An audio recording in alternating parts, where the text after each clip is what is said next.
How to become HR. मैंने जब Google किया तो आई फाउंड कि you just need a good communication, you just need good collaborations. अगर आप सेल्स मैनेजर की आंखों में खटक गए तो आपको संडे को ही बुला लेगा, भले वो घर पे बैठा रहे, आपको ऑफिस बुला लेगा। If you will start your own company और अगर आप कुछ क्लाइंट्स ग्रैब कर लो तो you can make a lot money out of it. मेरा जो एचआर है, you know, he is 16 years experience in HR industry, correct? And you will not believe, वो फोन करके 5 कॉल में बता देता है ही इज नॉलेजेबल और not. HR industry is very corrupt.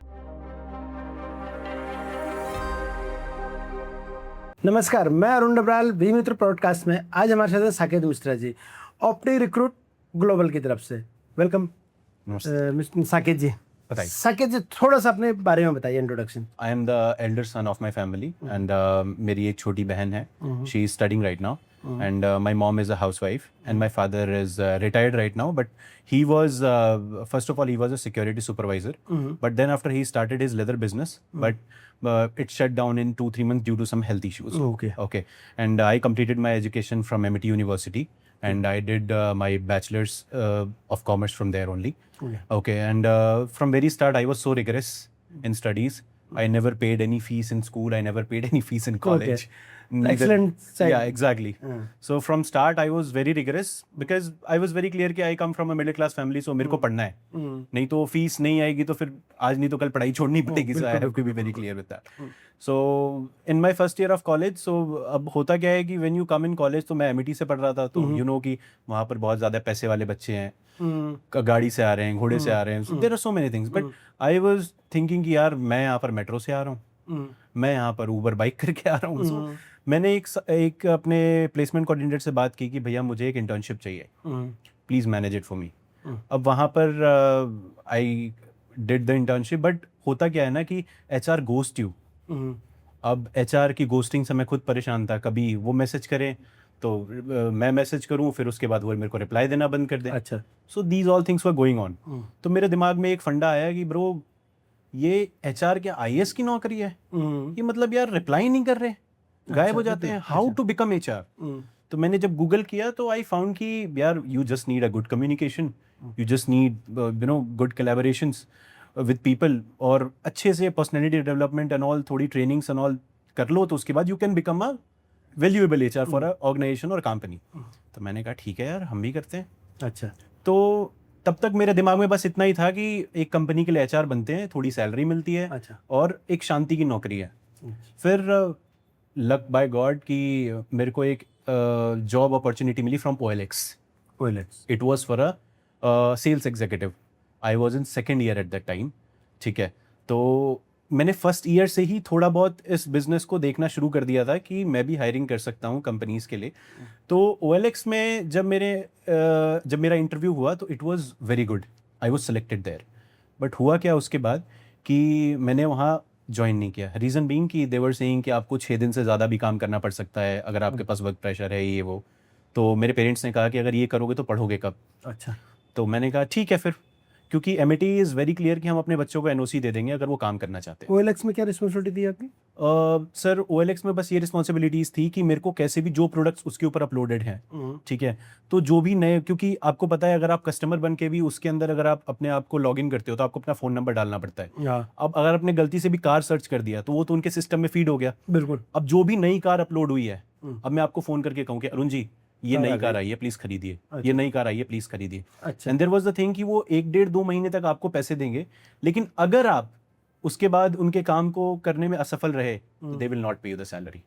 उसके बाद आपको, और उसके बाद उन्होंने ये भी कहा कि अगर OLX के आप कार डिवीजन में थे? नहीं, किसी भी प्रोडक्ट, हाँ जी। जैसे मैंने सर्च किया उस प्रोडक्ट का, आप मेरे को फॉलो शुरू कर दो कि आप ये खरीद लो यहाँ से अवेलेबल। हाँ जी। ओके। जाते ही हमारे सेल्स मैनेजर हमें बोल देते थे कि भैया आज जो है इस चीज़ की सर्च ज़्यादा आई है और इसके प्रोडक्ट ज़्यादा आए हैं। तो जैसे मान के चलिए लैंप है, कोई भी एक लैंप है, ये लैंप है 20,000 रुपये का, तो ये किसी ने लैंप अपलोड करे, बहुत सारे लोग लैंप सर्च कर रहे हैं, हाउस लैंप, तो आपको अब लैंप बेचना है आज के दिन। अच्छा, आज पता नहीं कौन से बेचना है, कौन सी चीज कब सर आ जाएगी कोई ठिकाना नहीं है। अच्छा। और अगर आप सेल्स मैनेजर की आंखों में खटक गए तो आपको संडे को ही बुला लेगा, भले वो घर पे बैठा रहे, अच्छा, आपको ऑफिस बुला लेगा। ठीक है। OLX इज अ सिस्टम कि आप फ्री नहीं है वहां पर, आपको करना ही पड़ेगा काम। सो मेरे पेरेंट्स ने कहा कि नहीं, दिस इज़ नॉट अलाउड, आप पढ़ेंगे कब? हाँ बिल्कुल ठीक। तो उसके बाद जब मैंने वो ज्वाइन करने से मना किया, I stop replying to that HR, बार बार आ जाओ आ जाओ। तो उस एचआर ने मेरे को कॉल करके कहा, मैंने उठा के मैंने कहा ma'am I can not join. उन्होंने कहा अगर आपको नहीं करना था तो आप बता देते, they are my very good clients. अब ये लाइन मुझे लग गई, they are my very good clients, ये तो नौकरी कर रही है, तो ये क्लाइंट कैसे हो गए? तो मैंने फिर उससे बात शुरू की, मैंने कहा मैम क्लाइंट, तो उन्होंने कहा कि यू डोंट नो ये वो। मैंने कहा मैम मैं जॉब कर लूँगा, कोई प्रॉब्लम नहीं है, can we have a coffee और सिटिंग डिस्कशन और समथिंग? तो उन्होंने कहा कि क्यों? मैंने कहा मेरे कुछ डाउट्स है OLX को लेके। जब हम बैठे तो यही सर लाजपत नगर में कैफ़े कॉफ़ी डे है, वहाँ हम बैठे थे। और उसके बाद वहाँ बैठने के बाद उसने मुझे समझाया कि if you will start your own company और अगर आप कुछ क्लाइंट्स ग्रैब कर लो तो you can make a lot money out of it. मैंने कहा ऐसा तो मैं भी कर सकता हूँ। अच्छा। जो कि मैं अपने फर्स्ट ईयर से थोड़ा बहुत कर रहा था, मुझे अंदाजा था, लेकिन जो मुझे एक्चुअल समझ आया वो मुझे सेकेंड ईयर के स्टार्ट में समझ आ गया था कि इस काम को किया जा सकता है। अच्छा। अब I don't had money for the company registration, I don't had money for compliances management and all, office भी कहाँ से ले। तो फिर धीरे धीरे चीज़ों को सेटल करके मैंने ये समझा कि बताने की जरूरत क्या है क्लाइंट को कि आपकी कंपनी नहीं, आपने अपने कंपनी का नाम सोच लिया, ऑप्टी रिक्रूट ग्लोबल, दैट्स ऑल। अब कंपनी क्लाइंट से बोलो, और जब भी वो पेमेंट की बारी आए, छोटा पेमेंट तो वो सेविंग में भी कर देगा, सेविंग्स अकाउंट में भी। अगर कोई बड़ा पेमेंट है, वो आपसे कह रहा है भैया ऐसे नहीं वैसे नहीं, तो आपको मेरे करेंट अकाउंट में थोड़ी प्रॉब्लम चल रही है, आप पेमेंट कर दो सेविंग से। सो स्टार्टिंग में तो हर्डल्स होते हैं, आपको चीज़ें हैंडल करनी पड़ती हैं, दैट इज सो ट्रू। थोड़ा सा अब अपने बिजनेस के बारे में बताइए कि बिजनेस क्या है। हाँ, अब आप वहाँ से आ गए अपने बिजनेस में। हाँ, अब मैं अपने बिजनेस में आ गया। तो अब जैसे शुरुआत होती है तो थोड़ा ही पता रहता है। मैंने एंट्री की, मुझे पता कि रिक्रूटमेंट इज एवरीथिंग। मैंने रिक्रूट कर दिया, मुझे 1 महीने की सैलरी मिल गई, मेरे मजे 50,000 रुपये का रिक्रूटमेंट किया, 50,000 रुपये मुझे आ गए, बस काम हो गया मेरा। अच्छा। अब एक सेकेंड ईयर के बच्चे को 50,000 रुपये आ गए, क्या प्रॉब्लम है उसको? उसके तो खुशी का कुछ मतलब। अब हुआ क्या कि लेकिन HR इंडस्ट्री में getting clients is the toughest thing, because आप बहुत ज़्यादा कॉम्पिटिशन है, एक्सट्रीम कॉम्पिटिशन। आप कहेंगे कि भैया मैं 50,000 रुपये 1 महीने की, आपने एक बंदा हायर किया 50,000 में, मैं 1 महीने की सैलरी चाह। चैलेंजेस के आप बाद में डिस्कस करेंगे, पहले आपको बिजनेस समझना चाहता है क्या करते हो। ठीक है, मैं first of all we are into, मैं वही बता रहा था आपसे, जब हम एंटर किए तो हमें ये पता था कि भाई हम रिक्रूटमेंट करते हैं, दैट्स ऑल। कोई पूछे क्या करते हो जी, रिक्रूटमेंट करते हैं। अच्छा। फिर धीरे धीरे करके जब मुझे पता चला कि अगर किसी कंपनी के लिए हम CEO हायर करते हैं, CFO हायर करते हैं, तो उसे हम रिक्रूटमेंट नहीं बोलते। अच्छा, उसे हायरिंग कहते हैं शायद। नहीं, उसे हम कहते हैं एग्जीक्यूटिव रिसर्च। ओके। उसे हम कहते हैं एग्जीक्यूटिव रिसर्च। जब भी मैंने कीवर्ड पढ़ा, मेरे को सामने वाले बंदे ने बताया, मैंने कहा तू तो पागल है। उसने कहा क्यों? मैंने कहा एग्जीक्यूटिव तो सेल्स एग्जीक्यूटिव होता है। तो उन्होंने कहा नहीं, एग्जीक्यूटिव रिसर्च मतलब चीफ एग्जीक्यूटिव ऑफिसर, सी सूट प्रोफाइल्स। तो फिर धीरे धीरे करके हम कुछ टर्मिनोलॉजी जान पाए, जैसे सी सूट प्रोफाइल। हाँ, सी सूट जिनके आगे सी लगता है। हाँ, chief executive officer, chief sales officer, exactly. अच्छा। तो जब उसके बाद फिर हमें पता चला कि that is called leadership profiles, और हम इसको ये भी बोल सकते हैं कि it is a golden collar profile. अब there are some different things, लोग कहते हैं golden collar profile are technical profiles, ये वो 1000 चीजें हैं। बट फिर धीरे धीरे करके जब रिक्रूटमेंट हम पूरा समझ पाए स्टार्टिंग टू एंड तक, जैसे मैं और देयर वाज सम एक मेरा दोस्त था, ही वाज नॉट पार्टनर, हम कहते थे काम कर लेंगे तो जो पैसा आएगा विल डिवाइड इन सम। तो हुआ क्या कि जब वो रिक्रूटमेंट हम समझ पाए कि blue collar hiring, what is blue collar hiring, what is white collar, golden collar and leadership, so ये जब सारी चीज़ें समझे तो मैंने गूगल पे सर्च किया कि सबसे बड़ी कंपनी कौन सी है। और मैं सर्च करने से पहले मेरा टारगेट था कि इसको मुझे पीछे करना है। बीच में टोक रहा हूँ। हाँ जी। इट इज अ कंप्लीट इस प्रोसेस को हम HR रिक्रूटमेंट बोलते हैं, ह्यूमन रिसोर्स रिक्रूटमेंट। हाँ जी। तो ये आपका काम हो गया, बिजनेस हो गया HR रिक्रूटमेंट। हाँ, लेकिन इसके अंदर और भी चीज़ें आती हैं। अब आगे की बात। हाँ, अब जब मैंने ये समझा कि रिक्रूटमेंट, तो मैंने कहा कि यार रिक्रूटमेंट के साथ और भी तो HR चीज़ें काम करता है, इन्वायरमेंट मैनेजमेंट करता है, कंप्लायंस मैनेजमेंट करता है, पेरोल, तो क्या ये चीज़ें भी कंपनीज करती हैं? तो उसके बाद फिर जब मैं चीज़ों को रिसर्च करने लगा तो एक चीज़ और सामने आई। मैंने सर्च किया कि which is the top 1 company in the world जो HR का काम करती है।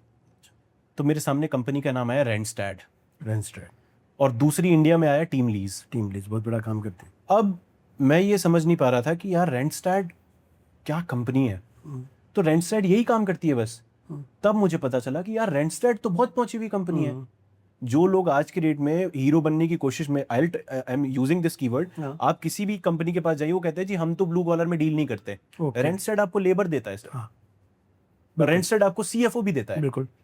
हर डिवीजन अलग है। एग्जैक्टली वो इस लेवल पे काम कर रहे हैं। अगर हम टीम लीज की बात करें, वो कमीशन वाले एम्प्लॉयज देते हैं LIC को, वो कॉलेज के लिए प्लेसमेंट्स करते हैं, वो लेबर्स देते हैं, और वो CFO भी देते हैं।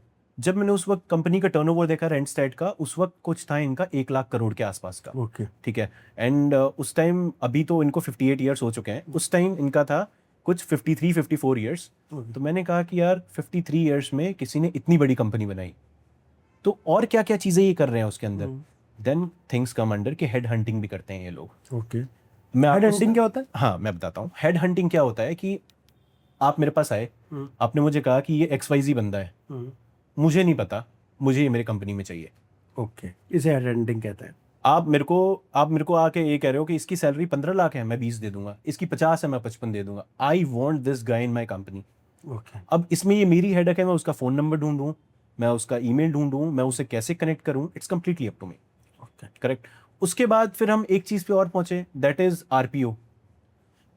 Recruitment process outsourcing. ओके। इसमें क्या होता है कि कंपनी आपके पास, मान के चलिए कोई जूनियर HR है, सीनियर HR है, कोई भी है, बिजी हैं, या फिर वो हायरिंग कैपेबिलिटी नहीं है, या फिर वो सिर्फ इन्वायरमेंट देख पाते हैं। आपने मुझे कहा भैया मेरे को 6 महीने में मेरी 300 हायरिंग की रिक्वायरमेंट है, ठीक है जी, आपको मेरी हायरिंग करके देनी है।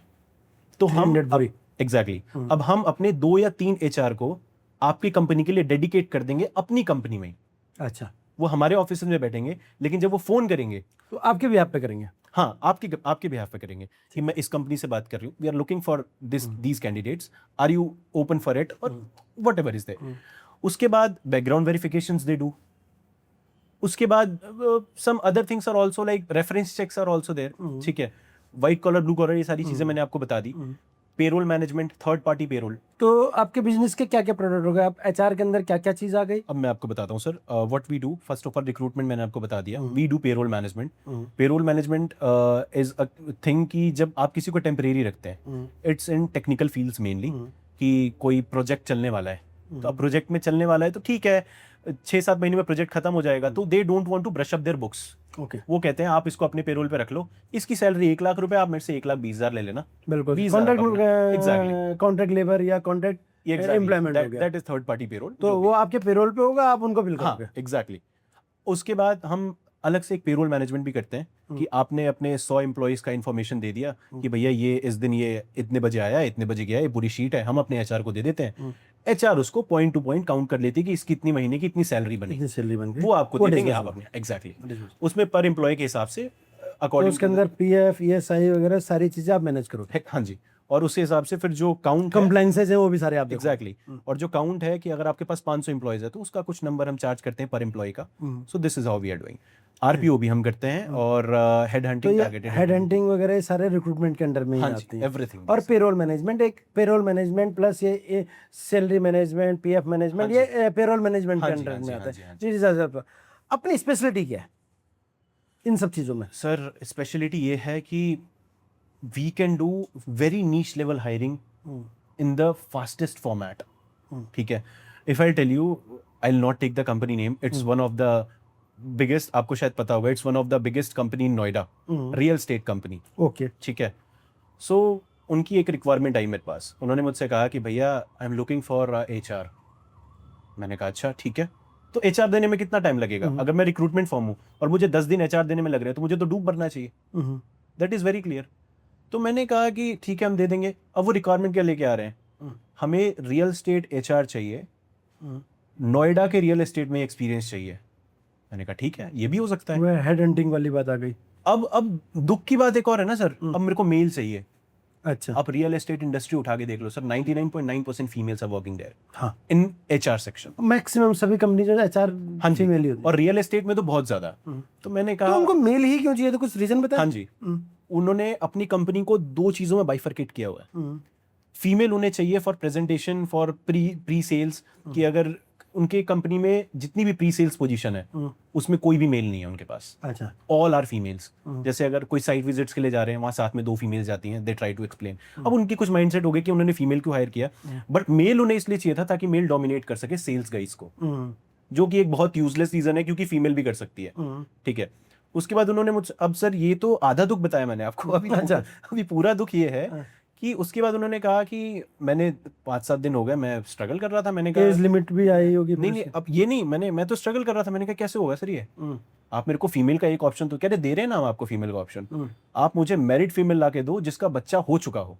अच्छा, मैंने कहा क्या मतलब है इसका, व्हाट्स द यूज, कह रहे कि अगर वो 29-30 की होगी तो उसकी शादी होने वाली होगी, फिर वो इस लीव पे चली जाएगी, वो उस लीव पे चली जाएगी, तो मैं ऐसी लड़की और ऐसी औरत चाहता हूँ जो अपनी सारी चीजों से मुक्त हो चुकी हो। अच्छा 38-39 की हो और वो आराम से चीजों को हैंडल करे।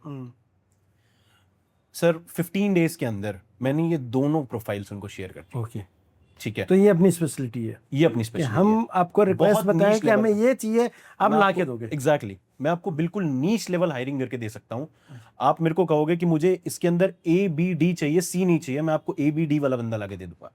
अच्छा, that is how we do. अच्छा आप HR रिक्रूटर हो हाँ, और कंपनियां भी HR रखती हैं, तो उन दोनों में डिफरेंस क्या है? ये एक बहुत बड़ा क्वेश्चन है। हाँ, कंपनीज को क्या लगता है, अब मैं आपको एक बहुत बहुत सुलझा हुआ आंसर दूंगा। आप मुझे एक बात बताइए, अगर आपने कल के रोज एक हेड पोजीशन हायर करी, मैं एक बहुत छोटा नंबर लेने की बात कर रहा हूँ, आपको एक CFO चाहिए, आपने कहा कि मुझे 2 लाख रुपए सैलरी दूंगा Saket, that is very clear. मैंने कहा कि ठीक है सर 2 लाख रुपए, अब बड़ी पोजीशंस में क्या होता है, we do not take 1 month of salary, we take 2 month. तो मैंने आपसे कहा कि सर मैं आपको 4 लाख प्लस GST बिल करूंगा। अच्छा, आपने कहा ठीक है, मैं 4 लाख रुपए ले लिया आपसे। अब वो आपके लिए एक लंबी पीरियड के लिए CFO हो गया, क्योंकि CFO तो या तो आएगा या नहीं आएगा, वो बहुत कम ही हॉपर्स होते हैं जो हर 2 महीने 3 महीने पे CFO छोड़ते हैं। ठीक है, तो अब आप मेरे से क्या कहेंगे, साकेत मैं तुझे क्यों रखूं भाई, I will keep a HR, आप रख लो। आप कितने पे HR रखोगे, 40,000 पे, 50,000 पे, बिल्कुल। उससे ज्यादा थोड़ी रखोगे, 60,000 पे रख लोगे। आपको लगता है कि वो 60,000 रुपए की HR उस बंदे से बात कर पाएगी जिसका साल का पैकेज 25-30 लाख रुपए का होगा? This is not possible. वो फोन उठा के उसके हाथ कांपने लगेंगे, अच्छा, क्योंकि सामने वाला बंदा सामने से बोलेगा हाँ जी बताइए क्यों करूं मैं आपके साथ काम। आपको क्या लगता है बड़ी पोजीशंस वाले क्या नॉर्मली बात करते हैं? वो सीधा बात करते हैं कि आप ऐसे कौन से प्रोजेक्ट पे काम कर रहे हैं जिसके वजह से आप चाहते हैं कि मैं आपके लिए बेस्ट हूं। वो आपको ऑप्शन ही नहीं देंगे, वो आपसे आपका इंटरव्यू लेने लगेंगे। आप तो वो HR वहाँ फेलियर हुआ है, तो आप लोग सारे एक्सपीरियंस सब तरीके से काम कर लेते हो, सब टाइप की प्रोफाइल्स को हैंडल कर सकते हो। हाँ जी, हाँ जी। तो जो हमारी तो इंटरनल HR की रिक्रूटमेंट जरूरत क्यों होती है, किस चीज के लिए जरूरत होती है फिर इंटरनल? जब आप लोग हो पेरोल मैनेज आप कर लोगे, रिक्रूटमेंट आप कर लोगे, तो जो हमारी इंटरनल HR हो क्या करेगी? आपका इन्वायरमेंट कौन मैनेज करेगा? आपके पास 10 लोग हैं अभी, मान लिया, ठीक है, आपस में लड़े जा रहे हैं, साकेत थोड़ी आएगा बचाने के लिए, बिकॉज सी HR का काम एक दैट इज, आप फिर उस पोजीशन को हम एडमिनिस्ट्रेशन की नहीं कह सकते? एडमिनिस्ट्रेशन बोल सकते हैं। हाँ, तो HR नहीं है फिर। हाँ, HR and admin is a word जो लोग बहुत ज्यादा यूज करते हैं, but this is called administration.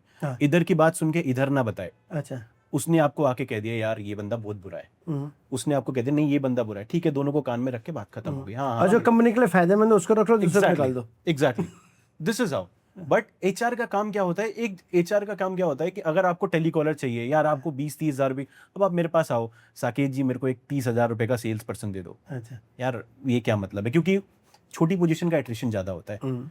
तो एट्रिशन ज्यादा होने की वजह से the worst problem which comes under is कि 5 लोग 6 लोग 7 लोग आते जाते रहते हैं। तो उस कॉन्टिन्यूअस हायरिंग के लिए अब आप मुझे बार बार कहोगे मैं आपसे हर महीने एक महीने की सैलरी लेता रहूंगा, मैं करोड़पति हो जाऊंगा, आप कहोगे मेरा तो अकाउंट खाली होता जा रहा है, बंदा भागता जा रहा है। तो इसके लिए हमें एक छोटी पोजीशंस के लिए HR रखना चाहिए। बट जो CHRO होते हैं that is at the higher companies, like अभी जेनपैक्ट या जिस भी बड़ी कंपनी में जो बड़े पोजीशंस पे CHROs होते हैं, उनका भी काम वही होता है, ठीक है। लेकिन उनका काम क्या होता है, उनका काम होता है चीजों को मैनेज करना, प्रॉपरली हैंडल करना, कि कंपनीज में कोई भी ग्रेवियंसेस तो नहीं हो रहे, कुछ गलत तो नहीं हो रहा, कहीं पैसा तो लीक नहीं हो रहा हमारी कंपनी का। और पैसा लीक होने वाला जो लोग सोचते हैं ना ये फाइनेंस के अंडर आता है, नहीं आता ये, ठीक है।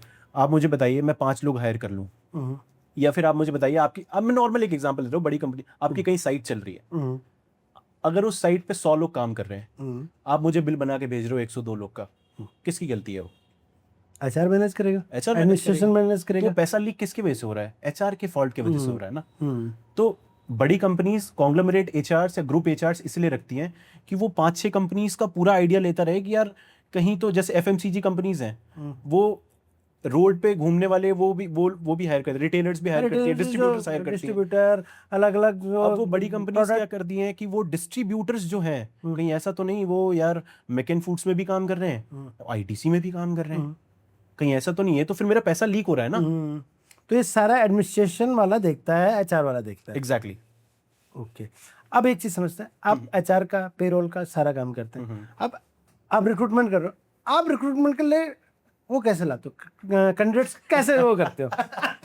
सर कुछ काम तो हम भी कर लेते हैं, लेकिन फिर भी एक सी जब मैं अपनी स्टार्टिंग फेज में था इस बिजनेस के, और कोई भी अपना बिजनेस आज स्टार्ट करे तो वो एक ही चीज, naukri.com, linkedin.com, मॉन्स्टर, अलग अलग जगह से।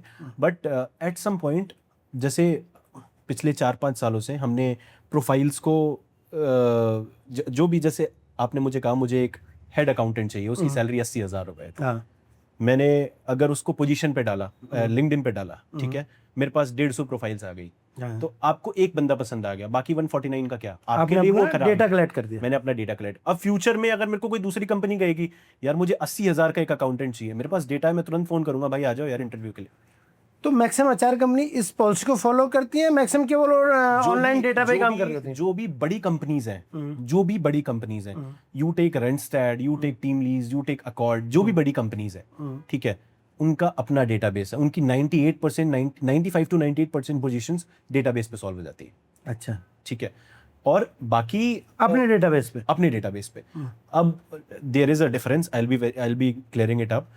लोग क्या समझते हैं, naukri.com का डेटाबेस खरीद लें, linkedin.com का, सी इट्स नॉट रॉन्ग अगर आप एक स्टार्टिंग फेज में हैं, लेकिन अगर आप अपना बिजनेस शुरू कर रहे हैं, फिर आप 1 लाख रुपए का डेटाबेस खरीद रहे हैं, तो इससे अच्छा तो यार अपने 10-20 हज़ार रुपए लगा के किसी क्लाइंट से मिलने जाओ, किसी को अच्छे कॉफी पिलाओ, मीटिंग करो। सो ये ज्यादा बेटर रादर देन कि आप डेटाबेस खरीदें, राइट। अब इसमें भी लोग कहेंगे कि यार डेटाबेस खरीद लेंगे हम, तो अगर हम बंदे को मना लिया हमने, तो हम उसके लिए सोर्स कहाँ से करें? स्टार्टिंग फेजेस में never run for big candidate. आपके पास कुछ है नहीं, आपने आज कंपनी खोली, कल आप बैठ के कह रहे हो मैं आपको सीएफओ देता हूँ। अच्छा, कहाँ से दे दोगे सीएफओ आप?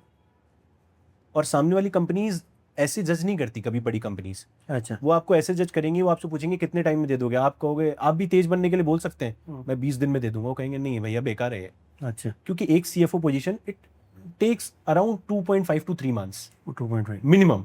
ओके, अगर ऐसी पोजीशन है जो हमारे पास पहले से नॉर्मल, क्योंकि सीएफओ पोजीशन ऐसी होती है कि उसमें बड़ा क्लियर होता है कि एटलीस्ट 5 साल एक्सपीरियंस इसमें होना चाहिए, 3 साल एक्सपीरियंस इसमें होना चाहिए, 4, थोड़ा ऊपर नीचे हो सकता है, बट ये 3 इंडस्ट्री का एक्सपीरियंस तो होना ही होना चाहिए। अच्छा, अभी recently we were hiring very big automobile giant which was Motherson, Sumi, उनके लिए हम सीएफओ हायर कर रहे थे। अच्छा, अब due to some internal politics we were not able to hire, ठीक है, क्योंकि उनके जो जूनियर्स थे और जो सीनियर्स थे, they don't want that position to be filled of.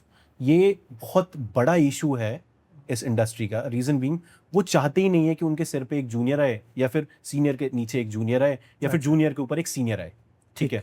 You will not believe, एक से एक प्रोफाइल रिजेक्शन किस पेस पे होता है? एज ज्यादा है, एक्सपीरियंस मैंने 20 साल मांगा था, 19.5 क्यों है? These kind of rejections 6 महीने रुक के नहीं ले सकते? नहीं। So these kind of things are there, but बात यही है कि अगर आप टॉप पोजीशंस के लिए हायर कर रहे हैं, पहले तो अगर आपने अपनी कंपनी स्टार्ट की या फिर आप अगर स्टार्टिंग फेज में हैं, try to run for those position जो जल्दी क्लोज हो जाती है। अकाउंटेंट है, सेल्स मार्केटिंग हेड है, सेल्स मार्केटिंग मैनेजर है, धीरे धीरे करके यू हैव टू टेक। अगर हम टोटलिटी में बात करें तो ब्लू कलर जॉब है, व्हाइट कलर जॉब है, उसके बाद सीएफओ, ये बड़ी, तो आपका मेन क्लाइंटल किस पे काम करता है आप लोग? जैसे आप हो, आपकी टीम अलग काम करती थी। मेरा क्लाइंट जो बेस है that is in white collar. हाँ, एग्जीक्यूटिव लेवल में। हाँ, मैं आपको थोड़ा सा क्लियर करूंगा, 2 चीजें बताऊंगा। जो मेरा क्लाइंट बेस है that is in white collar, जो मेरा मनी बेस है that is in golden collar and leadership positions. Okay, reason क्या है? तो कितने टाइप के कॉलर होते हैं? एक होता है white collar, blue collar, golden collar. Golden collar को लोग क्या समझते हैं, it's a leadership position hiring, but it is not. होता है, बट गोल्डन कॉलर थोड़ा ऐसे हो जाता है कि वो टेक्निकल, वेरी नीश, कि आपको एक कंप्यूटर इंजीनियर चाहिए या विजन इंजीनियर चाहिए, उसको इतना एआई का एक्सपीरियंस होना चाहिए, इतना, तो ये हो गया थोड़ा गोल्डन कॉलर की, यार वही बंदा है 500 लोगों में जो सबसे बेस्ट है, दैट इज गोल्डन गाय, ठीक है। और इसको आइडेंटिफाई कौन करता है कि ये गोल्डन बॉय है? पहले टाइम में तो sir it was so tough. अब रिज्यूमे पढ़ रहे हैं, एक आपने 4 एचआर रखी हुई, रिज्यूमे बैठ के पढ़ रहे हैं आप, इसके अंदर एआई का कितने साल का है। आज की डेट में तो रिज्यूमे झूठ भी तो हो सकता है। हाँ, कैसे आइडेंटिफाई करते हैं? बिल्कुल हो सकता है, लेकिन आप एक बार उस बंदे को फोन करेंगे और आप उससे गिन के, see there is a difference between experienced HR and non experienced HR. मेरा जो HR है which is Abhinav Singh, you know he is 16 years experienced in HR industry, correct? And you will not believe वो फोन करके 5 call में बता देता है he is knowledgeable or not.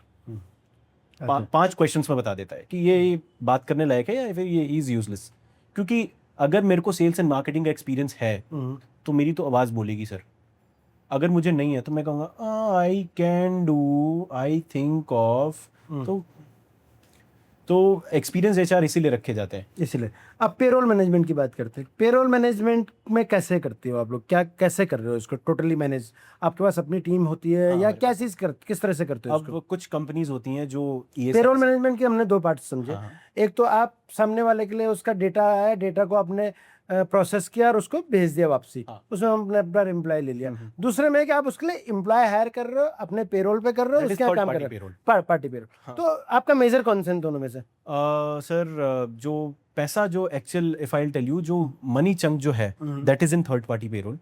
मैं आपको एक नॉर्मल नंबर दूंगा, ठीक है? What I am telling you is, let's say मैं एक कंपनी का कंप्लायंस मैनेज कर रहा हूँ या फिर पेरोल मैनेज कर रहा हूँ जिसमें 200 एम्प्लॉयज हैं, करेक्ट? और मैं एक और मैनेज कर रहा हूँ जिसमें से 10 एम्प्लॉयज हैं. मैं मना 10 वाले को भी नहीं कर सकता, मैंने मना 200 वाले को भी नहीं कर सकता, क्योंकि कल के रोज अगर वो 10 वाली कंपनी 200 होगी तो हो सकता है कि वो अपनी मोनोपोली में मेरी कंपनी को गलत दिखा सके. अच्छा, correct. Now the thing is कि अगर मैं उनको मैनेज कर रहा हूँ तो जो 10 वाली कंपनी वो ESI PF कुछ भी नहीं है उसके अंदर. तो वो क्या करेंगे? अब मेरी कोई भी एक जूनियर HR बैठेगी, सर ये 10 बजे आया, ये 6 बजे गया, ये 5 बजे आया, तो इसकी इतनी सैलरी कट होती है, महीने का इतना सैलरी हो गया, खत्म. 1 घंटे का काम है, दैट इज वेरी क्लियर. वो ChatGPT दे देगा सर आपको.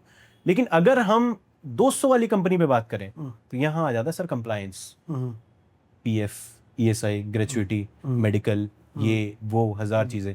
अब I am not very much knowledgeable in this grievance, इसलिए मैंने पर्सनली एक HR रखी हुई जो कंप्लायंस मैनेज करती है. हाँ, क्योंकि पर कंप्लायंस की भी तो आजकल एप्स वगैरह बहुत आ गई हैं कि ऑटोमेटिकली वो भी कर देती हैं सब कुछ. सर हमारे पास है, we have Keka HR, we have other platforms also.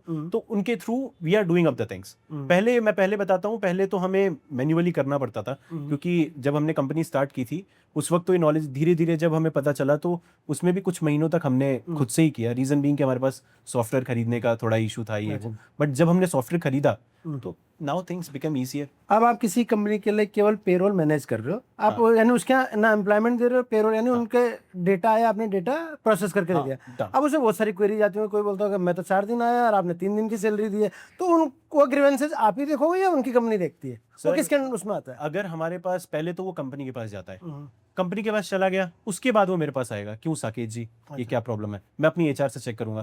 तो 99.9% बात यहीं आके खत्म हो जाती है कि मेरी HR मुझे आके बोलती है, सर इसमें तो लिखा हुआ है ना कि बंदा इतने बजे आया और इतने बजे गया है, तो इसकी सैलरी तो इतनी बननी है, ये कुछ भी बोल ले. अगर वो कह रहा है कि नहीं मैं उस दिन पंच नहीं करा, ये नहीं करा, वो नहीं करा, तो हम सीधी उसमें कंपनी की गलती है. कंपनी को हमें इन्फॉर्म करना चाहिए था कि हमें ये अभिषेक नाम के बंदे का ये 21 तारीख को इसने पंच नहीं किया, बट हमें इसकी सैलरी डिसबर्स करनी है इस दिन. तो वो तो कंपनी को करना था. तो 99.9% चांसेस में, अब वो 0.1% क्या होता है मैं आपको ही बताता हूँ. 0.1% ये होता है कि कंपनी की बंदा मेरे पास आके बंदे ने कंपनी के हेड से या फिर HR से किसी से भी कहा कि भाई एक चीज प्रॉब्लम है, विच इज कि मेरी पिछले साल की 500 लीव बाकी है. अच्छा. वो कहते हैं ना मेरी साल की 30 लीव बाकी है, तो मैं कितनी भी छुट्टी ले सकता हूँ, ये कर सकता हूँ, वो कर सकता हूँ. तो फिर वहां पर प्रॉब्लम आती है.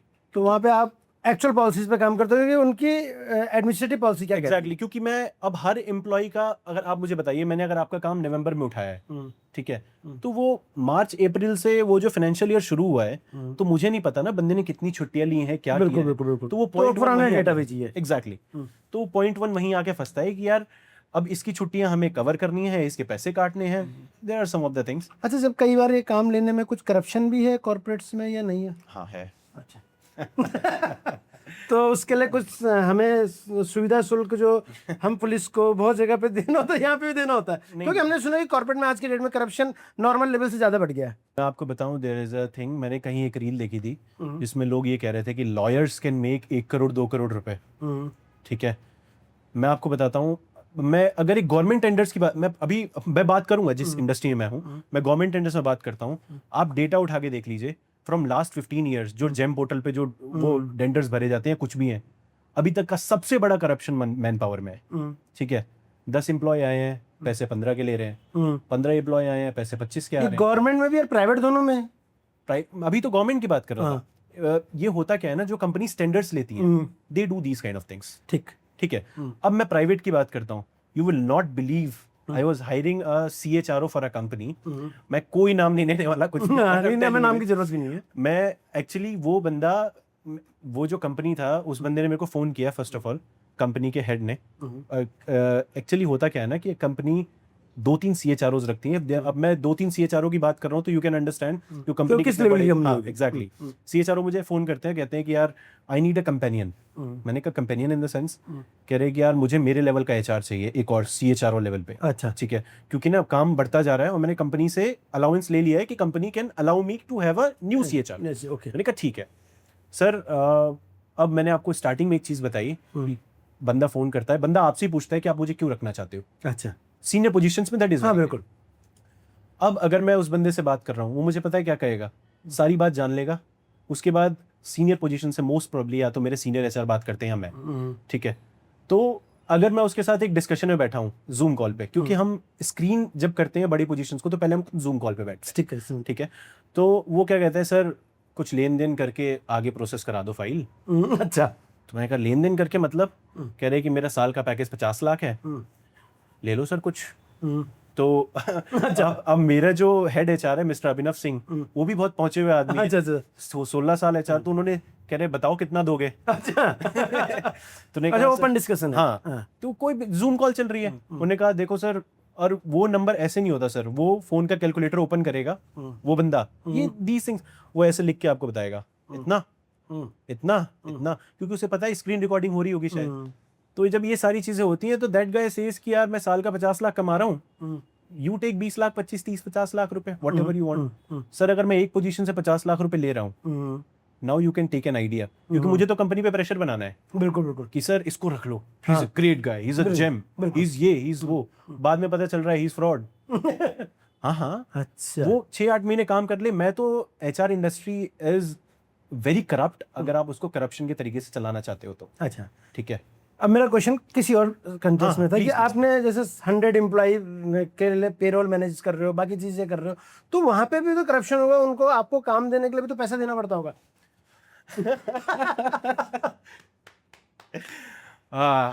so very crazy question. Never expected sir आप ऐसा सवाल पूछने वाले मेरे से. So I remember I was working with a global giant company. ठीक है, और मेरे क्लाइंट लिस्ट में नाम भी मेंशन है। मैं नहीं है, ठीक है, मैं नाम की जरूरत नहीं है। मैं बात कर रहा था, तो जब मेरी हम केवल समझना चाहते हैं करप्शन किस मेरे को बस उनके डिसीजन मेकर से बात करनी थी जो B2B एजेंसीज हायर करते हैं। That is very clear. ठीक है, जब मैंने there is a software called apollo.io जहां से फोन नंबर मिल जाता है किसी का भी। अच्छा, मैंने वहां के एक apollo.ai apollo.io मैंने वहां पर HR एग्जीक्यूटिव का नंबर निकाला, क्योंकि वो एक सबसे छोटा पोजीशन है जिसको फोन करके आप 10 बात कहोगे फिर भी फोन उठाए, हाँ जी सर, हाँ जी सर। तो मैंने उसको फोन किया, ही वाज जस्ट ज्वाइन 2-3 महीने। मैंने कहा कि यार आपको लीड कौन करता है? कह रहे सर वो भी HR एग्जीक्यूटिव ही है। अब हायरार्की बहुत होती है बड़ी कंपनी में, HR एग्जीक्यूटिव मुझे कनेक्ट करा दो उनसे, तो मुझे क्या मिलेगा? 500 रुपए। खुश हो गया वो, क्योंकि उसकी खुद की सैलरी 20-25 हजार रुपए। अच्छा जी, ठीक है, अब उससे फिर ये छोटा करप्शन आ गया। एग्जैक्टली। अब फिर HR मैनेजर, फिर HR हेड, फिर सीनियर HR हेड, फिर CH, फिर उसके बाद ये CH असिस्टेंट CHRO, फिर CHRO। उनको पहुंचने के लिए पैसे खिलाते उसमें भी कंफर्म नहीं है कि वो CHRO आपको B2B साइन करके दे देगा, आपके बिजनेस के साथ साइन कर लेगा, लेकिन आपको नीचे से पैसे खिलाने पड़ते हैं टू रीच दैट लेवल कि यार ठीक है मेरे साथ बिजनेस कर ले। ठीक है, तो आपको तो मतलब तो ये रिकरिंग कमीशंस जाती हैं या वन टाइम होती हैं सर? एक बार अगर मैंने आपको अच्छा एम्प्लॉय लाके दे दिया ना, ठीक है, अब काफी बार ऐसा भी होता है कि CHROs भी खुल के मांग लेते हैं यार मैं तेरे साथ कर तो लूं, मेरा क्या प्रॉफिट है? ठीक है, अब रिकरिंग की बात सिर्फ अगर वो रिकरिंग है तो वो सिर्फ CHRO के ही पास है, उसके बाद नीचे वालों को कौन? नीचे वालों को। मैं आपको अच्छा एम्प्लॉय दे रहा हूँ, CHRO को अगर पता चल जाए कि नीचे वाले भी खाते हुए आए हैं, फिर तो सबको ही खिला दे, सबको ही बाहर निकाल। ऐसा नहीं है कि भाई मंथली बंदा हो कि भाई तेरे को इतने आएंगे, तेरे को इतने आएंगे, तेरे को इतने, ऐसा कहीं से मैंने ऐसा नहीं होता, वो हायरिंग परसेंटेज होता है। अच्छा। कि सर अगर मैं 20%, अगर मैं 2 लाख रुपया कमा रहा हूँ, यू कैन टेक 20%। ओके, ठीक है, there is a platform called board EX. It is a very good platform. Board EX में क्या होता है कि आप मिस्टर अरुण डबराल, वो मेरे को डिटेल दे देगा कि आपके साथ कौन पढ़ा हुआ है, कौन आपका बेस्ट फ्रेंड है, मतलब आपका सर्कल बता देगा मेरे को कि आपके नजदीक कौन है, आपके ये, उसके थ्रू वो मुझे बताएगा कि आप इनसे कनेक्ट करो, he is more closer to mister Arun Dabral, आप इनसे बात कीजिए, वो आपको मिस्टर अरुण से कनेक्ट करा देंगे.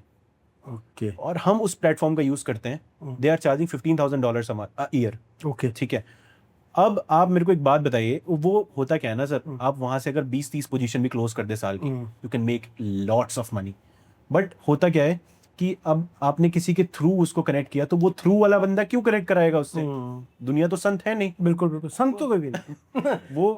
वो एक्स बोर्ड मेंबर से बोर्ड मेंबर में बैठे हुए हैं, बोर्ड मीटिंग में बैठे हुए हैं, सामने वाला बंदा कह रहा है यार हमें ना एक हेड पोजीशन की जरूरत है. तो कहेगा मैं जानता हूँ, मैं करा दूंगा. उसके बाद वो आपको फोन करेगा, ये करा दोगे क्या? हाँ ये करा देंगे, लेकिन उसमें मेरा क्या? अच्छा. वो एक्स बोर्ड मेंबर भी आपको फोन करके ऐसे ही सवाल करेगा. अच्छा. क्योंकि सर अगर आपको बड़ा काम उठाना है तो आपको पैसा तो देना पड़ेगा, और ये इंडस्ट्री का स्टैंडर्ड बन चुका है. I will be very clear. ठीक है. बाकी एक चीज, हाँ पूछिए सर. नहीं बताइए. बाकी एक चीज और है, this is not in all kind of industries. ठीक है. Like we are working with some of the very good companies, very global giants, very good global giants. But कुछ कंपनीज में ऐसा है, क्योंकि वो जो कंपनीज लाला की तरह चल रही है ना, कि बैठे हुए हैं लोग, ना कोई निकालने वाला है, ना कोई भर्ती करने वाला है, तो उसमें ये पैसे खाते लोग अपनी रिक्रूटमेंट छोटी पोजीशन में करवाने के पैसे देते हैं आप लोगों को? हाँ, छोटी पोजीशन में बहुत कम सर, बहुत कम. अपने को कितने साल हो गए इस काम को करते हुए आपको? अच्छा, लगभग मेरे को 5 to 6 years. 5 to 6. पर जो आपने एक्सपीरियंस बहुत सारे बताइए, इतना वह अच्छा एक्सपीरियंस कहाँ से मिला? कई लोगों को मैंने HR वाले से मुझे किसी ने, आई विल बी वेरी ऑनेस्ट, मैंने आज तक कभी HR का काम नहीं किया है. मैं कभी किसी कंपनी में HR नहीं था. ये मेरे को सारा ये गालियां और धोखे खा के सीखा है मैंने. Employ ghost, client ghost, candidate ghost, ये सारी चीज़ें बहुत देखी है मैंने. मैंने वो स्टेज देखा है कि मेरे को आज, मैं रात में मैंने घर वालों को एक पार्टी वो कर दी है कि मेरा एक क्लाइंट बहुत अच्छा, मैंने पार्टी वो कर दी है कि यार इस बंदे, ये मतलब जैसे मेरा एक क्लाइंट था, उसे एक बंदा पसंद आ गया. मैंने कहा कल ये बंदा तो ज्वाइन कर लेगा. मैंने घर पे बहुत खुश हो गया, मैंने घर पे एक पार्टी अरेंज कर दी जिसमें मैंने कुछ 25-30 हज़ार रुपये खर्च कर दिए. अगले दिन वो बंदा मेरे को रिप्लाई नहीं कर रहा. नहीं, इस पे आना है मेरे को, क्वेश्चन मैंने तैयार किया, मैं इस क्वेश्चन पे आऊंगा अभी आपके साथ. अच्छा, अपने इन 5-6 साल में लो पॉइंट कब आया बिजनेस का या काम का, जबकि आपको लगा हो कि यार बड़ा परेशान सर है किसी से? क्या ऐसा क्या रहा? लो पॉइंट सर तब आया था जब, क्योंकि जब मैं अपने कॉलेज टाइम में था, आई वाज वेरी क्लियर कि मुझे बिजनेस नहीं मिलने वाला. क्यों देगा मेरे को कोई बिजनेस? मैं रोड पे चल के नमकीन खा रहा हूँ, मेरे को कह देगा आज भैया मेरे हायरिंग कर दो, नहीं करेगा. That is very clear. So low point कब आया? जब मुझे ये लगने लगा कि यार मेरी तो हायरिंग सी नहीं हो पा रही. अच्छा, ठीक है. जैसे कि ऐसा कोई टाइम आया कि आप बहुत मेहनत कर रहे हो, हायरिंग ही नहीं हो पा रही? हायरिंग हो पा रही तो वो कैंडिडेट से नहीं मिल रहा. कैंडिडेट से नहीं मिल रहा. ये कब हुआ? ये हुआ तब जब मैं अपने बिजनेस के आई थिंक 3rd ईयर में पहुंच गया. ठीक है. तो मैं बीच में रोक रहा हूँ. बीच में आपको 5 से 6 साल के आसपास होगा. हम 2026 में बैठे, 2021 के आसपास आपने स्टार्ट किया. तो उसमें कोविड के बाद अचानक हायरिंग का स्केल अप बढ़ा होगा, फिर एक पीरियड आया होगा कम हो, तो वो पीरियड की बात कर रहे हो आप? सर हायरिंग्स तो भारत में बहुत आबादी है. Hirings is not a problem, getting a candidate is a problem. Sometimes I will call it luck, but उसके अलावा भी there is a issue which is called कि आपको कैंडिडेट्स मिलना बंद हो गए. इसमें गलती हमारी है. ठीक है. अगर मुझे कोई बंदा ये आके कह रहा है, अभी recently we were hiring senior sales head for Ludhiana location. You know what is the requirement? उन्होंने मुझे कहा कि मुझे बंदा मुंबई का होना चाहिए, मुंबई से रिलोकेट कराओ. अच्छा, ठीक है. अब आज के डेट में मेरे लिए पोजीशंस बड़ी आसान है. उस टाइम भी आसान नहीं थी, उस टाइम भी आसानी थी, लेकिन मुझे पता नहीं था वो करना कैसे. So not having the knowledge was the real problem. वो डाउन पॉइंट इसलिए आया था. बंदा मेरे पास आया, बंदा मुझे आके कहता, लेट्स से एक एग्जांपल लेते हैं, client come to me and client said कि यार मेरे को एक अकाउंटेंट हेड चाहिए या मुझे एक सीए चाहिए. अब मेरे को क्लाइंट ने कहा कि मुझे एक सीए चाहिए, लेकिन उसको ना सीए फर्म का एक्सपीरियंस होना चाहिए 7-8 साल में, 20 लाख का पैकेज दे दूंगा. अब एक बंदा जो अभी 21-22-23 साल का है, उसको 20 लाख रुपए का बंदा हायर करने का काम मिल गया, वो तो फूले नहीं समा रहा. वो तो सोच रहा है इतना पैसा आ जाएगा, लेकिन टास्क बहुत बड़ा है. आज नहीं है वो टास्क बहुत बड़ा, क्योंकि मुझे पता है कि how to do that hiring. उस टाइम ना मेरे पास डेटाबेस ना कुछ, तो वो लो पॉइंट इसलिए था क्योंकि मेरे पास कोई बेस नहीं था sir. I don't had any base.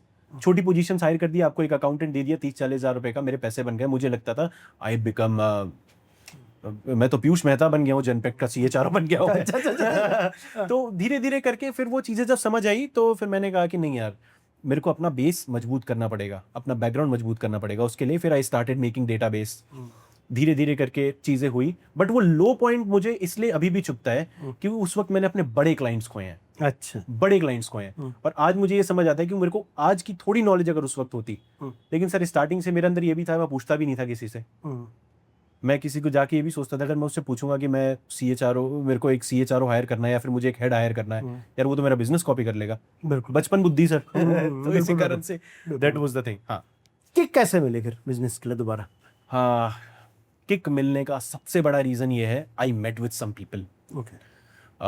Example देता हूँ, there is interior designer in Gurgaon, ठीक है, I will not take names of anyone, ठीक है। There is a interior designer, there is communication testing company CTDI, they are my client.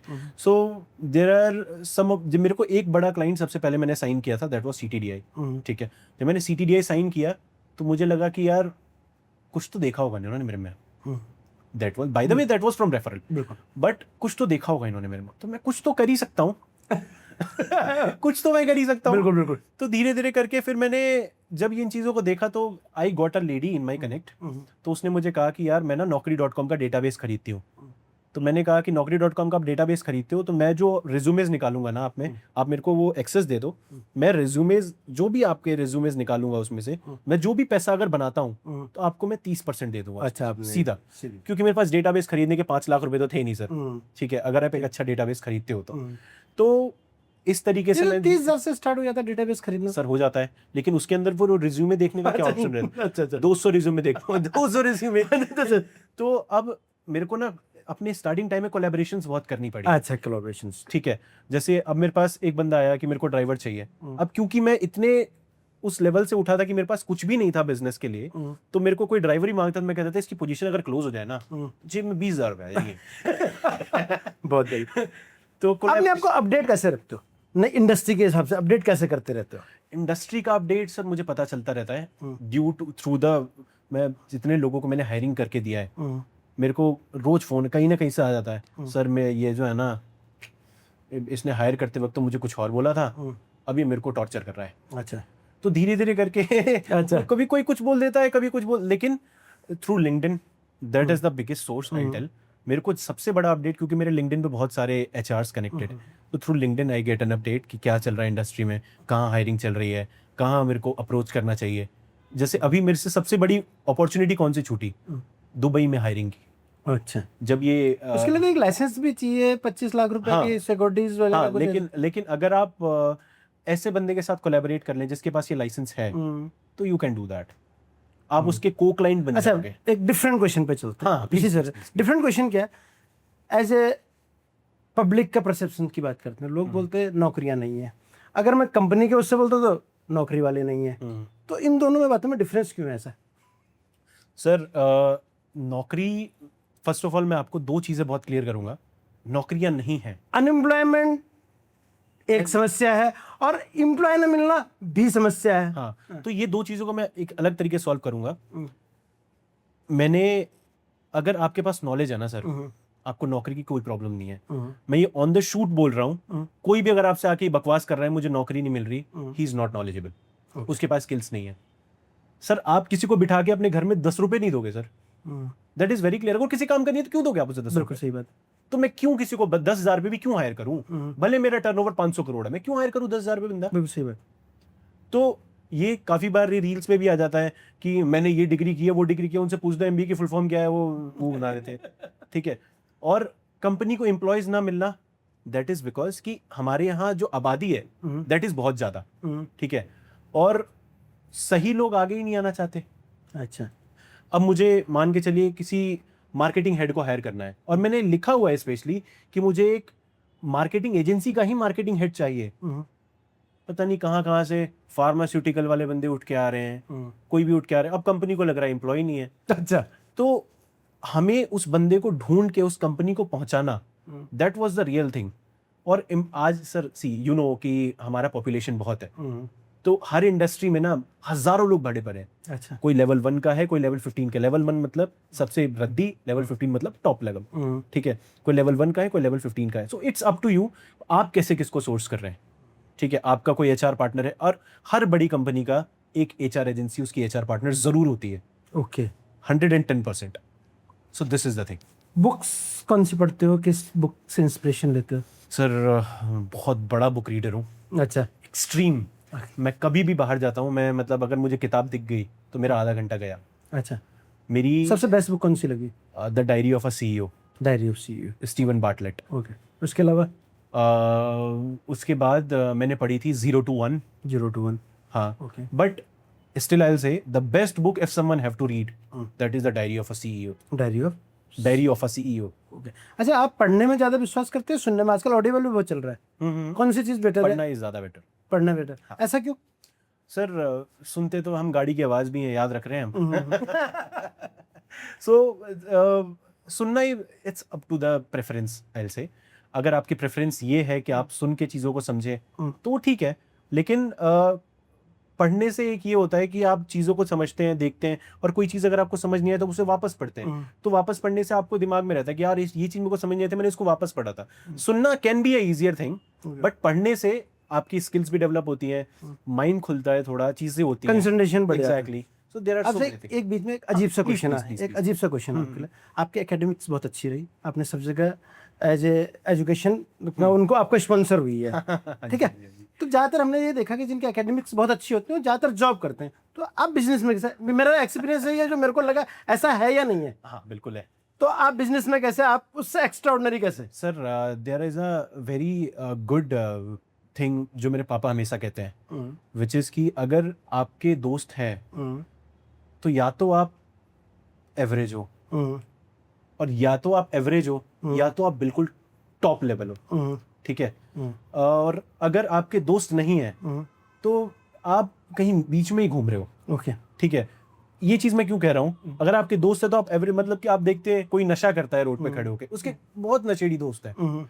और अगर आप आज टॉप लेवल पे बैठे हैं, आपके कितने सारे बिजनेसमैन दोस्त होंगे, बहुत सारे। आप एक फोन मिलाएंगे, मेरे को 5 लाख रुपए चाहिए, कोई नहीं मना करे, ठीक है। लेकिन जो एवरेज में है ना, वो ये सोच रहा है यार मैं नशा ही कर लूं या मैं कंपनी ही खोल लूं, उसका कोई दोस्त नहीं है, कोई भी दोस्त उसका नहीं बन तो आपको बिजनेस में आने के लिए आपका सर्किल बड़ा इंपॉर्टेंट रहा? एग्जैक्टली। मेरा सर्कल कोई नहीं था सर। अच्छा। I do not have any friend as of now. मेरा कोई दोस्त नहीं है। मेरे कॉलेज के भी दोस्त जो मुझे फोन करते हैं, that is just for a job, कि मेरी जॉब लगवा दे, मेरी जॉब लगवा दे। बिकॉज सी मैं अपनी उम्र में जब लोगों को आज के डेट में देखता हूँ तो मैं यही देखता हूँ कि आइदर दे आर डूइंग, कुछ भी कर रहे हैं, नौकरी ढूंढ रहे हैं 20-30 हज़ार रुपए की, ठीक है। सो मैंने स्टार्टिंग से, मेरे अंदर एक बहुत बड़ा कीड़ा था, लाइब्रेरी में घुस जाता था मैं। मेरी एक्चुअली हमारी जब आफ्टरनून बैच हमारा चलता था, एमईटी में एक रूल है, afternoon batch, evening batch, morning batch.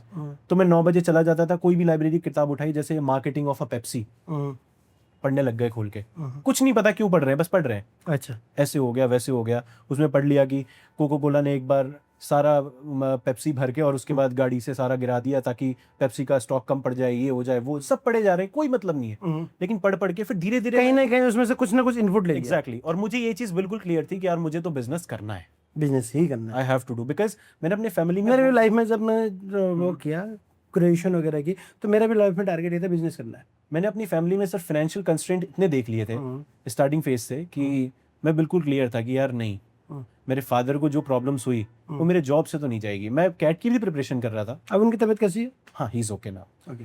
सो मैं कैट की प्रिपरेशन कर रहा था, मैंने अपने कॉलेज टाइम में, लेकिन मैंने कैट नहीं दिया क्योंकि मुझे पता था फिर मैं अपने परिवार के ऊपर 50-60 लाख रुपए का लोन डालूं, फिर मैं नौकरी करके उसे खत्म करूं, फिर मैं कब बिजनेस, कब गाड़ी। मैं हमेशा, मेरे दिमाग में एक कैलकुलेशन चलती थी कि today if my father is 50 years, अगर आज से 15 साल बाद मैं कुछ कर पाऊंगा, जब वो 65 के हो जाएंगे, तो जब उन्हें समझ ही नहीं आएगा वो मर्सिडीज में बैठे, तो क्या फायदा उनको मर्सिडीज में बिठाने से। उनके होशो हवास में उनको मर्सिडीज और BMW बिठाओ तो लॉजिक बिल्कुल सही। तो दैट इज व्हाट। अब आते हैं चैलेंजेस पे। हाँ। आपके बिजनेस के चैलेंजेस क्या है, कमीशन छोड़ के? challenges. So the biggest challenge is employee and the biggest challenge is client. Getting a client is tough thing, ठीक है। आपको क्लाइंट मिल, अब एक स्टेज पे आप आ जाते हो कि आपके पास हजारों बिजनेसमैन रेफरल्स में होंगे। मैंने कहा यार बिजनेस ठीक नहीं चल रहा, आप मुझे कहोगे ये ले 5 नंबर यार, फोन कर, तुरंत अभी तेरे को काम देते, ठीक है। तो getting a client is a tough thing, getting a good client is a tough thing, getting a employ is also a tough thing, ठीक है। क्योंकि आपको एम्प्लॉयज बहुत सारे मिल रहे हैं, बट उनको शॉर्टलिस्ट करना, ये करना, वो करना, उसमें भी अच्छे मिले ना मिले, ठीक है। और क्लाइंट में तो आपको पता ही है हजारों चीजें। अब उसके अलावा अगर मैं चैलेंजेस की बात करूं तो सबसे बड़ा चैलेंज है कि आपकी जो मैन पावर है वो कैसी है, आपकी खुद की अच्छा, जो आपके रिक्रूटमेंट टीम है हाँ पूरी। जी। अगर मैं कोई सीनियर हेड हायर ना करूं एचआर का, क्योंकि मेरे पास क्या एक्सपीरियंस है sir, I am running a company, मैं एक बहुत अच्छी कंपनी रन कर रहा हूं, we are getting at a good turnover, but मेरे को वो एक्सपीरियंस नहीं है ना जो एक 15 साल का एचआर लेके बैठा हुआ है। तो उस चीज के लिए मुझे क्या करना पड़ेगा? अब मैं, चैलेंजेस यही है कि स्टार्टिंग में you have to become capital oriented. मैं नहीं था, मैंने बहुत जुगाड़ चलाया है, ठीक है। बट अगर आप ये बिजनेस स्टार्ट कर रहे हो या फिर इस बिजनेस में हो तो आपको थोड़ा कैपिटल ओरिएंटेड होना पड़ेगा, आपको कुछ एम्प्लॉयज हायर करने पड़ेंगे, कुछ चीजों को हैंडल, यानी ह्यूमन एसेट्स आपको ब्रिंग। एग्जैक्टली आपके पास अच्छे ह्यूमन एसेट्स होने बहुत जरूरी है। अगर आप नहीं है आपके पास ह्यूमन एसेट्स तो आप बंद कर दो। एक चैलेंज को मैं एक्सप्लेन करूं आपके साथ। Please please please. हमने जो हायरिंग एजेंसीज पे या एचआर एजेंसीज पे काम करते हुए देखा, हाँ। तो जैसे आपने एक, आपको किसी कंपनी ने हायरिंग दी कि मेरे को 10 ये टाइप के एम्प्लॉय चाहिए, 5 इसमें चाहिए, 5 ये चाहिए। आपने डेटा मल्टीपल जगह से डेटा लिया, उन पे कॉलिंग करी, उसमें से आपने फिर आगे फर्स्ट सेकंड थर्ड राउंड के इंटरव्यूज करा दिए। अब 10 के लिए आपने 15 इंटरव्यू कराए, 10 आपने रिक्रूट भी कर दिए, ठीक है। अब क्या होता है, हर एक अपनी अपनी कंपनी में कहीं ना कहीं जॉब कर रहा होगा, क्योंकि आप उन्हीं लोगों को लेंगे जो काबिल होंगे। आपने उनके साथ वो लिया। अब क्या होगा, मे बी जो मेरा एक्सपीरियंस रहा है, जो मैंने समझा है, सुना है, कि उनमें से आपने 10 रिक्रूटमेंट तो करा दिया, अब उनको 3 महीने का नोटिस पीरियड हुआ, या तो आप यहाँ इनको एडवांस सैलरी दे के बुलाओगे 3 महीने की, या फिर उनको 3 महीने का। अब वो 3 महीने के पीरियड में उनको कई बार रिटेन कर लिया जाता है। ये चैलेंज कैसा है या नहीं है? सर इसमें आपको, अगर आप कंपनी हो तो आपको ये पता होना चाहिए कि आपको उस बंदे की कितनी रिक्वायरमेंट है, ठीक है। नोटिस पीरियड क्यों होता है सर? कंपनी के लिए notice period is very valuable, ठीक है। मैं I am staying this on a shoot, मैं किसी कंपनी के अगेंस्ट नहीं हूँ, what I am telling you is company के लिए नोटिस पीरियड एक दिखावा है। अनटिल एंड अनलेस यार आप सेल्स, आपके पास सेल्स हेड है, आपका उसका 3 महीने का नोटिस पीरियड है, क्यों भाई रोड पे घूम रहे हैं सेल्स हेड, हायर कर। अगर कोई सीएचआरओ है, कोई सीईओ है, सीएफओ है, तब तो आप करो ना 90 दिन का करो, 180 दिन का कर लो। पायलट्स का 1 साल का होता है नोटिस पीरियड, जो फ्लाइट्स उड़ाते हैं। अच्छा, 1 साल का? हाँ 1 साल का होता है, 1.5 साल का भी होता है। अच्छा। सो अगर आप एक हायर पोजीशन हायर कर रहे हो, हम एक नॉर्मल सेल्समैन की बात नॉर्मल सेल्स, हाँ, तो वो 3 महीने की कंपनियां जो तो मैं अपने क्लाइंट से पूछ लेता हूँ, सर आपको उससे क्या चाहिए अगर वो कंपनी ज्वाइन करे? पे स्लिप चाहिए बस, कंपनी का बैंक स्टेटमेंट, वो अपना बैंक स्टेटमेंट दे दे बस। मैंने कहा आपको ये अप्रिशिएशन लेटर, एग्जिट नहीं, हम उसकी बात भी नहीं कर रहे। चाहिए तो फिर कैंडिडेट को सीधा लेकिन छोड़ दे। वो वाली कंपनी तो नहीं छोड़ी 3 महीने से पहले तो, और वो 3 महीने में उसको रिटेन कर दे रही, तो आपकी रिक्रूटमेंट खराब हो गई। अब नया क्वेश्चन आपसे मैं पूछ रहा हूँ, अगर वो कैंडिडेट जाना ही बंद कर दे फिर कंपनी क्या कर लेगी? नहीं, लेकिन ये कितनी बार प्रॉब्लम्स आती हैं आपको इस टाइप की, रिटेन हो गया, मोस्ट ऑफ द रिटेन हो गया, आपकी पूरी मेहनत लग गई, मोस्ट ऑफ द टाइम्स। तो आपका जो पेमेंट साइकिल हो गया 6 मंथ आ गया। नहीं, वो रिटेन होता नहीं है सर। मैं क्या कहता हूँ, अगर मैं अपने क्लाइंट से ये पूछ लिया, वो कहता है मेरे को कोई भी इसके एग्जिट के डॉक्यूमेंट से मतलब नहीं है, तो मैं अपने कैंडिडेट को कहता हूँ तू उसको ईमेल कर, क्योंकि तुझे ज्वाइन करना है अपने को, तो तू उसको ईमेल कर और बोल कि मेरे को इमीडिएट इफेक्ट छोड़ना है due to some XYZ reason. अब वो कहेंगे कि मैं आपको ये डॉक्यूमेंट नहीं दूंगी, वो डॉक्यूमेंट नहीं दूंगी, तो मैं उससे सीधा कहता हूँ तू अगर हमारी कंपनी छोड़ के कहीं जाएगा तो तुझे हमारी कंपनी के डॉक्यूमेंट देने पड़ेंगे, लेकिन हम तो तेरे से डॉक्यूमेंट मांग ही नहीं रहे ना। अच्छा, हम नहीं मांग रहे। आप अपने कैंडिडेट्स कंपनी से बोलते हो कि ये डॉक्यूमेंट नहीं मांगोगे तो मैं इमीडिएट रिक्रूट करा दूंगा। हाँ बिल्कुल। और अगर वो कहते हैं कि डॉक्यूमेंट चाहिए, देन अगर वो कहे डॉक्यूमेंट चाहिए तो आपको, अगर आपको खाना है पेड़ा तो इंतजार से करना ही तो पड़ेगा। ऐसी चीजें होती हैं, ये चैलेंज है। होता है, बिल्कुल होता है। क्योंकि इस चैलेंज को जो मैंने एसेस किया, इस चैलेंज की वजह से आपकी जो पेमेंट साइकिल हो 3+3 हो जाती है ना, 3 मंथ्स के बाद आपकी पेमेंट आती है। बिल्कुल होता है। होता है ना। तो अगर हम एक रिक्रूटमेंट की बात करें तो हमारा पेमेंट का प्रोसेस 6 मंथ का हो गया। सर बहुत सारे चैलेंजेस होते हैं। अब मैं एक चैलेंज में अभी दिमाग में चला रहा था कि मैं बोलूं ना बोलूं, नहीं, बताइए। वो एक सबसे अगर बड़ा अच्छा नहीं लगेगा चैलेंज, तुम काट देंगे। नहीं हाँ नहीं बोल, ये जरूरी है, मैं सोच लिया बताना है। सबसे बड़ा चैलेंज जो है पूरी इंडस्ट्री का, आपने मुझे कहा, आपने मेरे जैसे 5 एजेंसीज को हायर करा हुआ है, उन्होंने मुझसे कहा मुझे बिजनेस डेवलपमेंट हेड चाहिए। सर फ्री में नहीं आता कोई, नहीं आता। आपकी मेरे को बंदा कॉल कर, मेरी रिसोर्सेज लग रही हैं, मेरे पैसे लग रहे हैं, मेरे एड्स लग रहे हैं, मेरी बहुत सारी चीजें बिल्कुल लग रही है। अगर मैं आपको बैठ के ये बोलूं कि सर मेरा कुछ नहीं लग रहा, दैट इज वेरी यूजलेस। नहीं। तो अगर वो बंदा, मैंने आपको प्रोफाइल दे दिया, आप मेरे से कह रहे हो ये बंदा तो आ गया है, मेरे पास हो गया यार, एक शॉर्ट लिस्टिंग हो गई हमारी, ठीक है, बंदा तो है। इन चैलेंजेस को कवर करने के लिए अपना पेरोल मैनेजमेंट साथ में आपको हेल्प करता है कि वहां से अपनी एक रेगुलर इनकम बन रही है। रिकरिंग के लिए, रिकरिंग के लिए Payroll इसलिए payroll management and management third साथ में party चलाना पड़ता है payroll इस चैलेंज को management, कवर करने हाँ, के लिए। payroll मेरी management- तरफ से ये आपके लिए take. And third party payroll. लेकिन उसके मैं आपको बताता हूँ ना, क्लाइंट्स का बड़ा जल्दी मन बदल जाता है, ठीक है, एंड इट्स माई रिक्वेस्ट कि हर कंपनी का अपना एफर्ट लगता है। आप अगर किसी को ये कह रहे हो कि आपको एक सेल्स साइड हायर करना है, at least allow him 15, 20, 30 days, 15, 20 days. अगर 15 दिन से पहले आपके पास और 50 एजेंसीज बैठी हुई हैं, आप उससे हायर करके उससे कहो यार you are not a good agency, ऐसे नहीं होता, दिस इज नॉट राइट, ठीक है, आप उसको तो टाइम दो क्योंकि आपने उसे मौका दिया। तो आपको इन चीज़ों पर ध्यान देना चाहिए।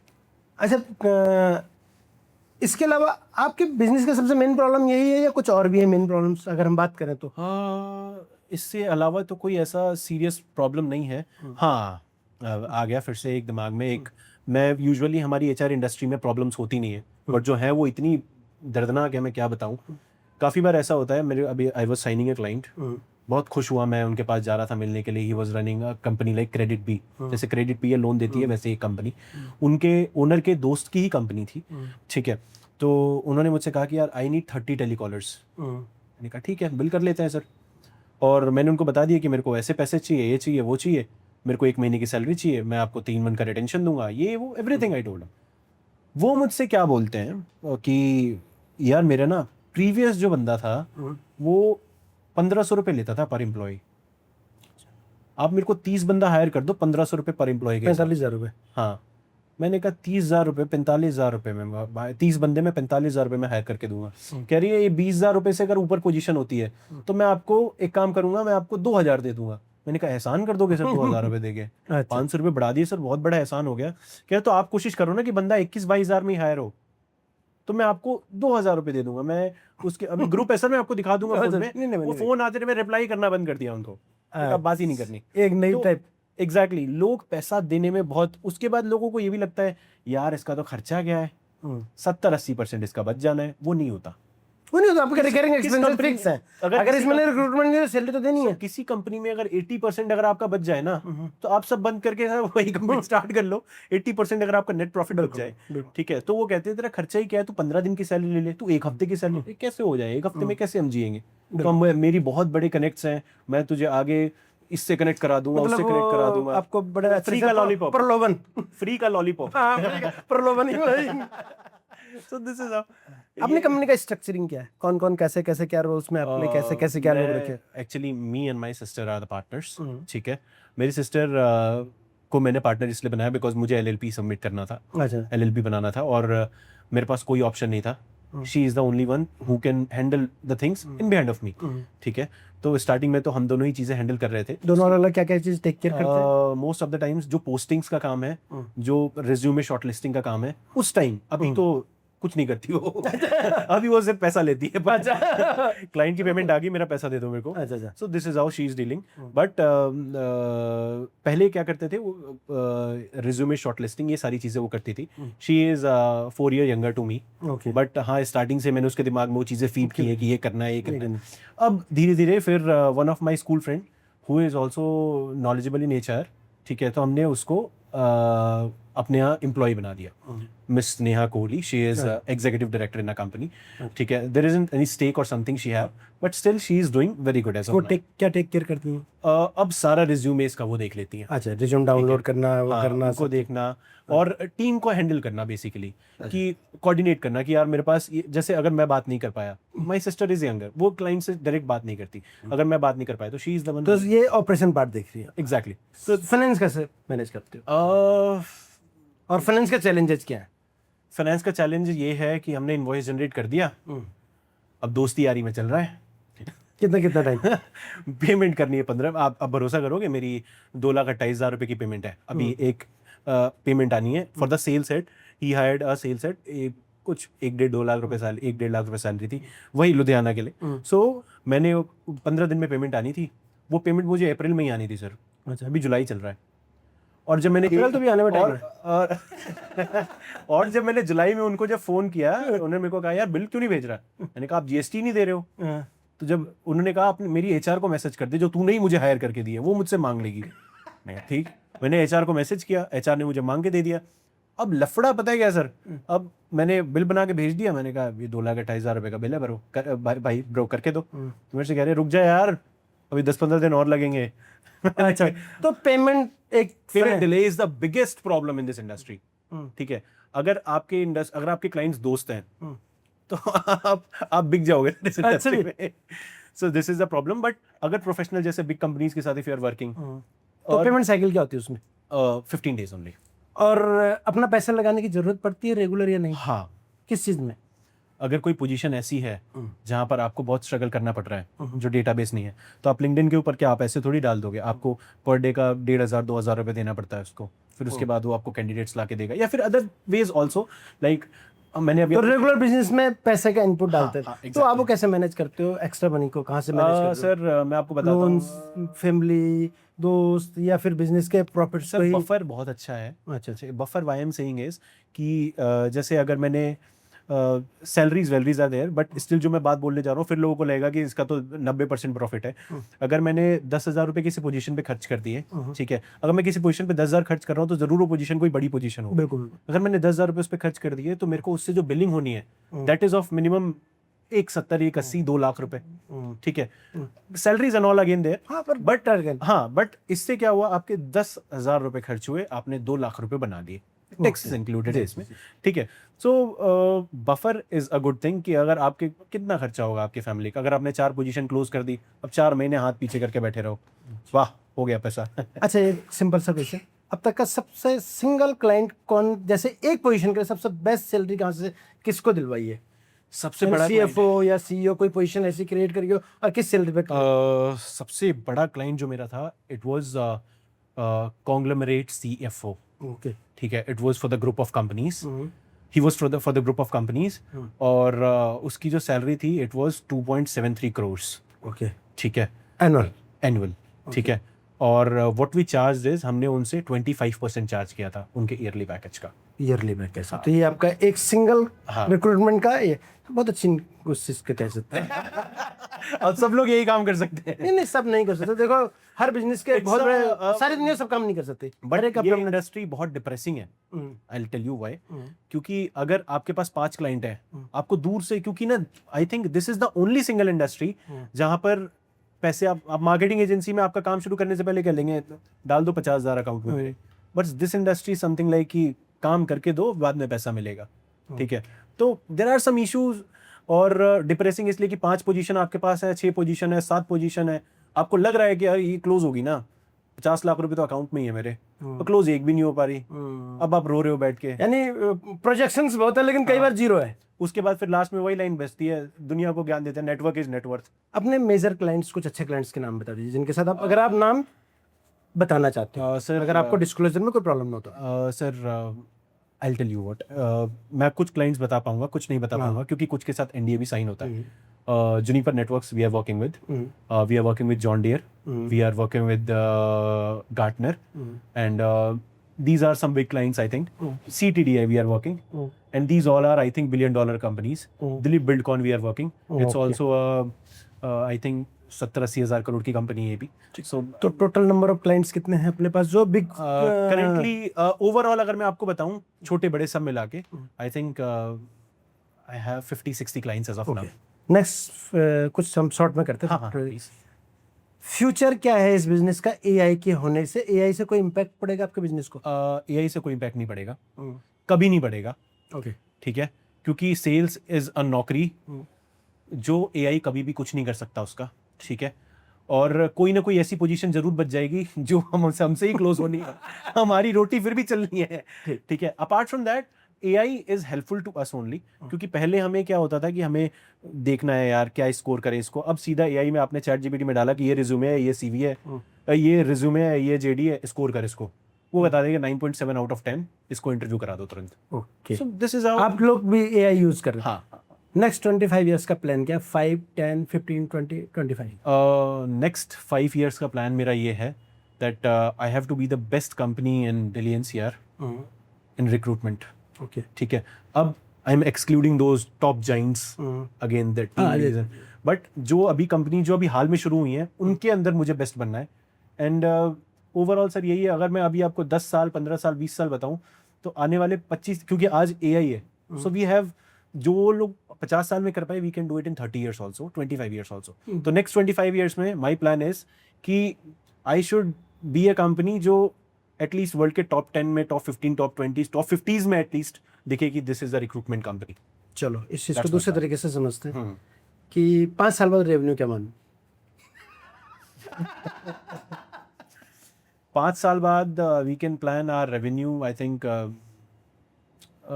जिस तरीके से अभी the way we are going we can plan 70-80 crores, 100 crores easily. 5 और 25 में There is we are in listed company और इस तरह से कुछ प्लान कर रहे हैं कि 25 इयर्स में हम लिस्टेड होंगे. सर आप ही तो हो सर, आप ही तो आप सो मैं बेसिकली 25 इयर्स का प्लान इसलिए पूछता हूँ, जिस बिजनेस ओनर के पास 25 इयर्स का प्लान होगा वो कभी फेलियर नहीं हो सकता. Sir I want to be the top 1 company. मेरा ओवरऑल लाइफ का यही प्लान है. I want to be the top 1 recruitment company in the world. As a human आपको 25 इयर्स में क्या देखना चाहते हो अपने आप को? आई वांट टू, मेरा कम से कम यार मेरे को अपनी टॉप रिक्रूटमेंट लिस्ट में खड़ूस वाले बॉस या फिर एज ए कैसे इंसान देखना चाहते हो अपने आपको. I can show you the messages. मुझे एम्प्लॉय को अपॉइंटमेंट लेटर नहीं मिला, उसने बताया मुझे क्या मैसेज किया. सर आपने जुबान दे दी, मेरे लिए वही काफी है. अच्छा. Because I am the most polite guy. Say मैं, क्योंकि हमारी इंडस्ट्री में जुबान ही चलती है सर. मैं बहुत पोलाइट हूँ इन मामलों में. सो दिस अब एक वी मित्र के बारे में क्या सोचते हैं? आपको क्या लगा? आप हमारे समथिंग दो मीटिंग में आए कुछ हो. कुछ और है सर वो तो. तो आपको कैसा हेल्प लगती है हमारी? If you want to grow your business, if you want to make friends, ठीक है, क्योंकि मैंने जैसे आपसे कहा कि यार दोस्ती में ना पेमेंट डिले हो जाती है, लेकिन वो रिश्ता मेंटेन रहता है. बिल्कुल. आज अगर मुझे 50 लाख रुपए चाहिए ना, तो मुझे मुंह नहीं देखना पड़ेगा किसी का, क्योंकि वो सामने वाला बंदा खुद कहेगा यार उसने मेरी 4 महीने पेमेंट के वजह से उसने मुझे कुछ नहीं बोला, आज उससे जरूरत है, आई शुड हेल्प हिम. बिल्कुल ठीक है. तो वो बॉन्डिंग जो है ना, दैट इज वेरी कंपल्सरी. तो क्लाइंटल के साथ, क्योंकि सर एक बार बिजनेस लाइन में अगर आप उतर गए, आपके दोस्त नहीं बन सकते. क्लाइंट के साथ ही बैठ रहे हो, उसी के साथ हंस रहे हो, नकली हंसी हंस के चेक साइन कर दो सर, चेक साइन कर दो सर. लेकिन विमित्र समथिंग कि यू कैन मेक फ्रेंड्स जिनके साथ आप सच में खुश हो सकते हो और 4 पैसे भी बना सकते हो. बिल्कुल, that is our thing sir. दोस्ती और व्यापार. या दोस्ती और व्यापार. चलो ठीक है साकेत जी, नेक्स्ट टाइम अपन दूसरे एपिसोड में आपके साथ बहुत सारे डिस्कशन हमारे बच्चे उस करेंगे. तो thank you sir, thank you so much. धन्यवाद. आज हमारे साथ साकेत मिश्रा जी थे जो HR मैनेजमेंट, पेरोल मैनेजमेंट में काम करते हैं.